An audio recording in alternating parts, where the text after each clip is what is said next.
이렇게 좋은 음악은 세대를 넘나들면서 퀸이 재조명되고 있어요. 20, 30대에게도. 예. 이게 왜 흥행을 했냐? 네. 제가 임진모 씨처럼 한번 분석을 해드리겠습니다. 예.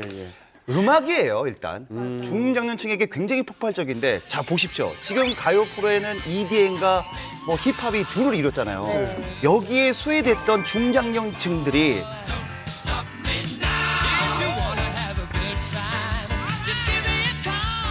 다시 한번 퀸의 음악을 들으면서 열광을 시작한 거예요.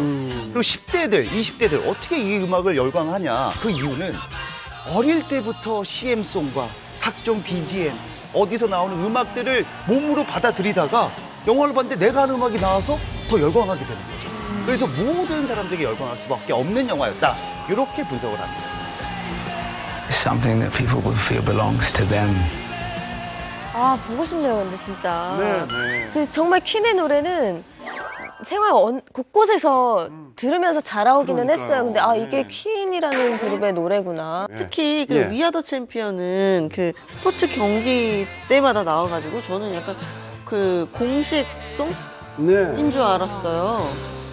퀸이 노래인지 모르고. 아, 그래요? 그렇게 아는 사람들이 되게 많더라고요. 저는 개인적으로 이 노래도 정말 좋았지만 이 영화의 흐름을 보면 그 프레디 머큐리가 정말 외롭고 처절하고 진짜 힘겨운 상황에서도 음악을 포기하지 않잖아요.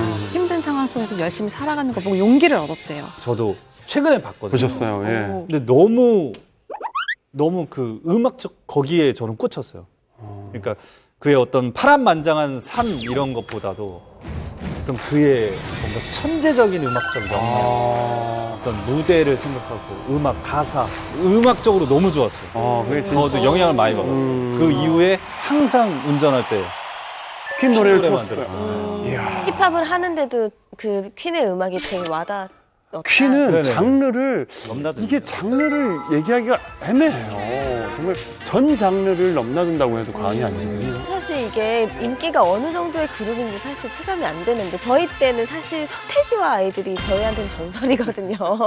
그래서 그 퀸의 뭐 멤버나 좀 소개를 좀 그러니까 해주시면. 영국의 서태지라고 생각하시면 돼요. 그 당시에는 정말 개혁적인 노래였어요. 가사도 그렇고, 그다음 무대 퍼포먼스도 어떻게 저런 퍼포먼스를 하지? 저런 의상을 입고 그 정도로 놀라웠어요. 그 프레디 머큐리 매력이 목소리잖아요. 네. 근데 거의 4옥타브까지 그러니까요. 나온다고.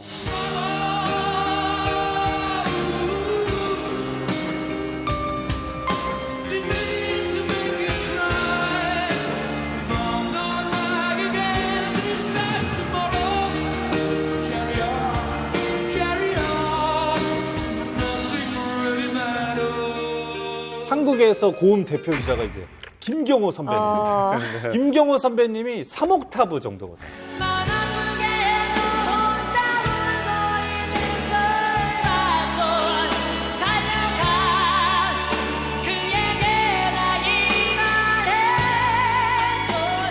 가죽 바지를 입으면 이게 올라오나 보죠? 이게 여기 이렇게 쪼이니까 이렇게. 그래서 한국에서 4옥타브를 왔다 갔다 하는 남자 보컬은 거의 드물다고 알고 있어요. 그래서 과학자들이 프레디의 음색을 연구를 해서 정말요? 결과가 나옵니다. 연구를 했어요. 결과가 나와요. 스웨덴, 오스트리아, 체코 공동 연구팀이 연구를 했는데 이 프레디의 음역대는 4옥터브를 자유자재로 넘나든다 이렇게 얘기하고 중후한 바리톤 능력으로 분석이 됐다고 합니다. 예. 근데 그게 미성으로 정말 발라드처럼 부를 때는 정말 달콤하게 부르거든요. 근데 고음으로 가면은 너무 힘든 것 같지도 않으면서도 뭔가 쥐어짜는 것 같지도 않으면서 신기하게 소리를 잘 내요.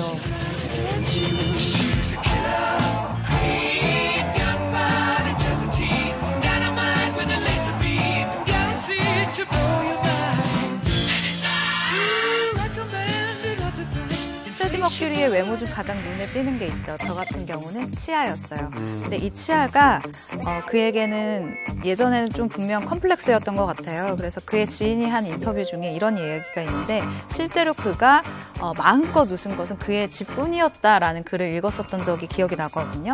그만큼 구강 구조에 신경을 썼었던 것 같아요. 분명 초반에는. 그런데 호사가들은 이렇게도 이야기를 합니다. 그렇게 독특한 치아 구조가 프레디 머큐리가 남들보다 치아가 4개가 더 많았기 때문이다라고 추측을 하거나 이렇게 이야기를 하기도 했었던 건데요. 이렇게 이야기가 나올 정도면 사실 교정을 생각해 볼 만도 하잖아요. 하지만 프레디 머큐리는 그렇게 하지 않았습니다. 왜냐하면 발성이나 이제 노래할 때 발음이 바뀔 수도 있다라는 사실을 굉장히 염려했기 때문인데요. 지금은 사실 프레디 머큐리를 떠올리면 우리가 굉장히 사랑하는, 굉장히 귀여워하는 그의 트레이드 마크가 됐잖아요. 저는 교정을 안 한 게 정말 신의 한 수였던 것 같아요. 네. 그런데 퀸의 뭐 지금 얘기하다 보면 그 주역이 프레드 머큐리예요. 근데 프레드 머큐리가 어느 나라 사람이냐는 논란이 있었어요. 뭐 출생의 비밀이 있는 뭐 막장 드라마도 아니고 이분에 대해서 알고 계시죠? 네, 프레디 머큐리의 본명은 파로크 불사라인데요. 이름이 되게 신비롭잖아요. 근데 가계도가 조금 특이해요. 프레디 머큐리의 부모는 당시 영국의 식민지였던 인도가 고향이고요. 그럼 프레디 머큐리는 영국 사람인가요? 인도 사람인가요? 프레디 머큐리는 인도도 영국도 아닙니다. 네? 바로 아프리카 탄자니아에서 태어났는데요. 일단 아버지의 일 때문이었다고 해요. 이후에 인도 뭄바이와 영국에서도 학교를 다니게 됐는데 재밌는 점은 프레디 머큐리가 정말 전 세계적으로 사랑받는 엄청난 아티스트가 됐잖아요. 그렇다 보니까 과연 인도인이냐 영국인이냐 이것이 인도인과 영국인들 사이에서의 논쟁거리가 아직까지도 되고 있다고 합니다. 심지어 인도와 영국에서는 각 나라별로 관광 상품을 판매를 하고 있기도 한데요. 이 양국 말고도 탄자니아에서도 프레디 머큐리의 생가를 홍보를 하고 있습니다. 아, 우리나라 따지면은 무슨 율곡이 생가. 아, 생가 그걸로 탄자니아에서. 근데 이렇게 프레디 머큐리가 천재적인 음악가로 성장할 수 있었던 배경은 이렇게 성장의 비밀들인 거죠. 이렇게 어린 시절, 유년 시절을 어디에서 자라서 어디서 태어나고 자신의 정체성을 찾아가고 하는 것들이 다양한 어떤 나라와 문화가 섞여서 그를 이렇게 특별하게 만든 거 아닌가라는 생각이 들고, 그래서 영국에서 퀸으로 시작했을 때 많은 사람들이 이 프레디 머큐리의 독특함에 매료되었었던 것 같아요. 그의 신비로움이 그런 성장 배경에 다 포함되어 있던 것 같아요.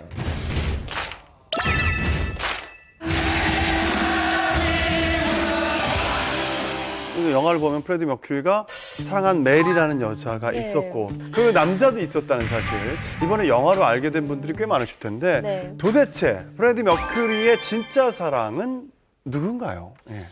일단 그 프레디 머큐리가 사랑했던 그녀 메리 오스틴 얘기를 빼놓을 수가 없는데요.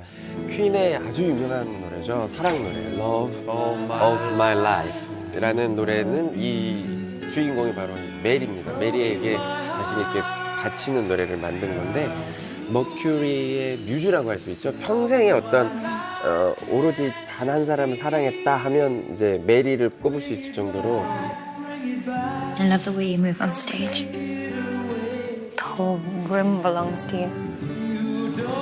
Don't you see what you could be? 19살 때 만나서 6년 동안 같이 살았고 그리고 청혼을 하기도 했고 물론 결혼까지는 못했지만 결혼은 이제 메리도 다른 남자랑 이제 결혼을 합니다. 어느 날 그 머큐리가 메리에게 자신의 이제 양성애자다라고 이제 고백을 하게 되는데 그 메리가 굉장히 그거를 물론 가슴이 아프겠지만 쿨하게 인정받아주고 평생 친구로 평생 사랑하는 사람으로 그렇게 남았다고 얘기도 들었습니다. 그러니까 이제 그 메리가 이제 다른 사람하고 결혼해서 애를 낳잖아요. 그 애를 프레디가 돌봐줘요 또. 자기 아이처럼. 네. 그래요. 그러면은 여기서 이제 머큐리가 사랑했던 그 남자는 어떤 사람인가요? 머큐리가 죽기 직전까지 함께 있던 사람은 바로 짐 허튼이라는 사람이에요. 이 사람은 이제 미용사로 알려졌는데 이제 프레디가 자기가 커밍아웃을 절대 하지 않았어요. 끝까지. 그래서 그냥 미용사로 알려졌는데 이 짐은 머큐리가 죽을 직전까지도 함께 있었고 그리고 이제 짐은 나중에 2010년도에 이제 암으로 사망을 합니다. 네. 그래요. 네. 그 사람이 이제 1986년에 그러니까 머큐리가 40세가 되는 해 부부의 연을 맺게 되거든요. 아, 그래요? 근데 그때는 법적으로 동성끼리 결혼이 안 되는 상황이었죠. 맞아요. 안 됐어요. 그래서 뭐 이렇게 알려지진 않았지만 근데 두 사람이 항상 그 오른손 약지에다가 같이 결혼 반지를 끼고 다녔다고 합니다. 네.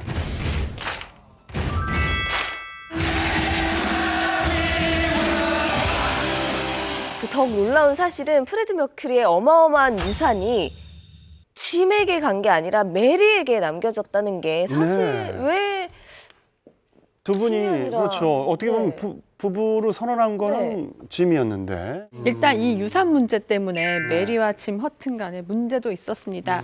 일단 프레드 머큐리는요, 메리에게 런던의 대저택과 $10,000,000 이상의 재산을 남겼습니다. 그리고 또 하나, 저기서 정말 중요한 건 퀸의 저작권 수입까지 그녀에게 다 넘겨요. 그 덕분에 메리는 현재 영국에서 가장 부유한 여성 자산가로 꼽히고 있고요.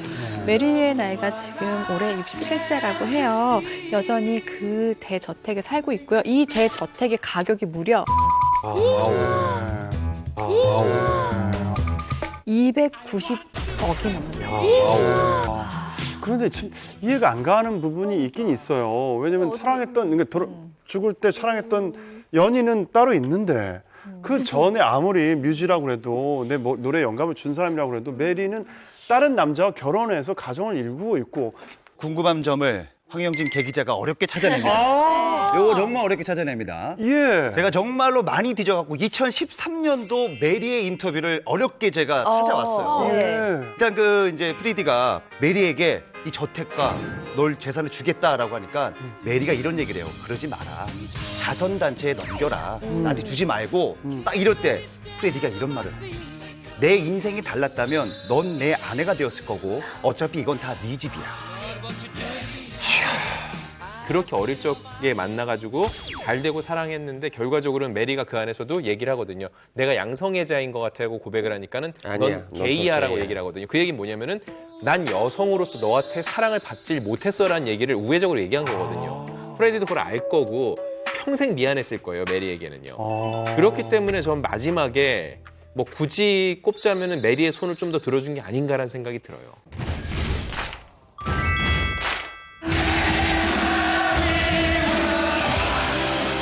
자, 락의 전설, 프레디 머큐리의 드라마틱한 이야기는 죽음 후에도 계속됐다면서요? 네, 이제 프레디 머큐리가 후천성 면역 결핍증 진단을 받잖아요. 그리고 이제 투병 생활을 합니다. 근데 1991년 11월 24일에 런던 켄싱턴 자택에서 사망을 해요. 그때 나이가 45살이었고요. 근데 그의 무덤이 어디인지 아무도 지금 찾을 수가 없다고 해요. 왜냐면 머큐리가 유언으로 메리에게 내 무덤을 아무에게도 알리지 말아달라라고 부탁을 한 거예요. 그런데 2013년 런던의 한 묘지에서 파로크 불사라라는 이름의 그 묘비가 발견이 됩니다. 심지어 프레디 머큐리의 출생일과 사망일이 동일한, 심지어 이름까지 같은 묘비가 발견이 된 거죠. 그런데 무덤이 21년간 베일에 휩싸였던 건 프레디 머큐리의 본명을 사람들이 그렇게 많이 알지는 않았기 때문에, 그리고 묘비를 하나하나 다 찾아보지는 않았기 때문일 거라고 생각이 들어요.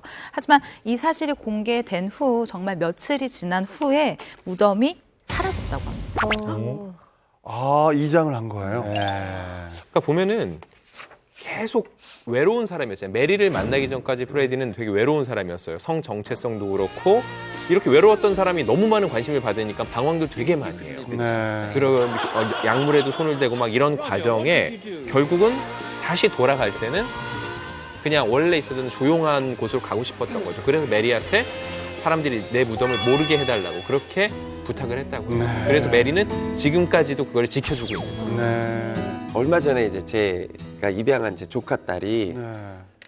밤에 새벽에 문자가 왔더라고요. 오늘 드디어 이 영화를 봤대요. 삼촌이 얼마나 외롭고 힘들게 싸움을 했는지 이제야 알 것 같아. 아이고. 근데 걱정하지 마.